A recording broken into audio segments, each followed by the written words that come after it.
Last year, the governor for New Jersey, Phil Murphy, had put together a declaration that called January itself the Muslim Heritage Month. And as part of that, we are working, especially a lot of Muslim communities around New Jersey, but more specifically here, to actually go and engage with our community and show people what our culture is about and what it means to be a Muslim.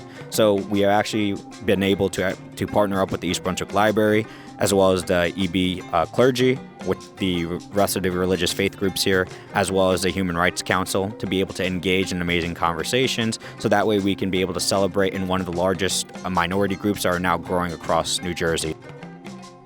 We welcome everyone here. We have an amazing event. We have food. We have people who are doing Islamic calligraphy. We have activities for the kids, and we have books that we're handing out for free. Mr. Brad Cohen, I want to first say thank you so much for coming out here and joining us for Muslim Heritage Month. As someone that's the leader for our community, what does diversity in the Muslim population mean to you? I think diversity and any population here in the township is a critical piece of what makes people want to move to East Brunswick. There's a multitude of ethnicities and religions and backgrounds of people that live in this community. Doing this at the public library sends a message to the community that this is another important segment of our population that we want people to know about. I wanted to quickly show you what we have going around. Obviously, we have one of the local restaurants, Burns Road. They're handing out the tea as well as some snack packs. We also got a couple of food trucks outside. And then this is from our local mosque, actually. So this is the Islamic Center of East Brunswick. Been around for almost over 20 years now. But the building itself just opened up last Ramadan. So we highly recommend people to always come by. We have a couple of things that's part of a local organization that does education for Islam. So a bunch of books, free literature, things like that. We have some girls here who are setting up the henna. So they're doing a lot of the sort of designs and things like that.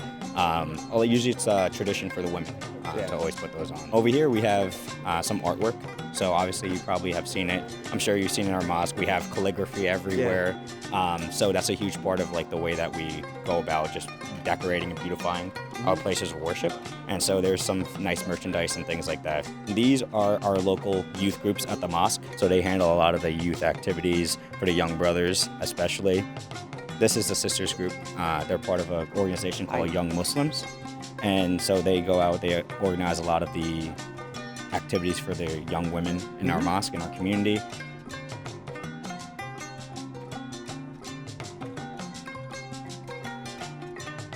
One of the things that we have prided ourselves in the last 8 years is that those opportunities to contribute back to the community is open up to everybody. And often, being from a minority group myself, when you come into a community and you're kind of new, it's very common for you to stick to your own culture and your own people because that's where you find comfort, and it often gets missed by the general population as being isolationist and you only want to stick to yourselves. And the only way to break that is for leaders to reach out and invite people in. Because when you do that, you'll find that the people who are out there really want to be included, but they didn't know how to get started. Well, hopefully we will only continue to be able to add value and volunteer in our community's efforts, as well as getting involved in many of the different committees that are now being started around with the mayor's leadership and all. So I appreciate everyone for being able to come out here.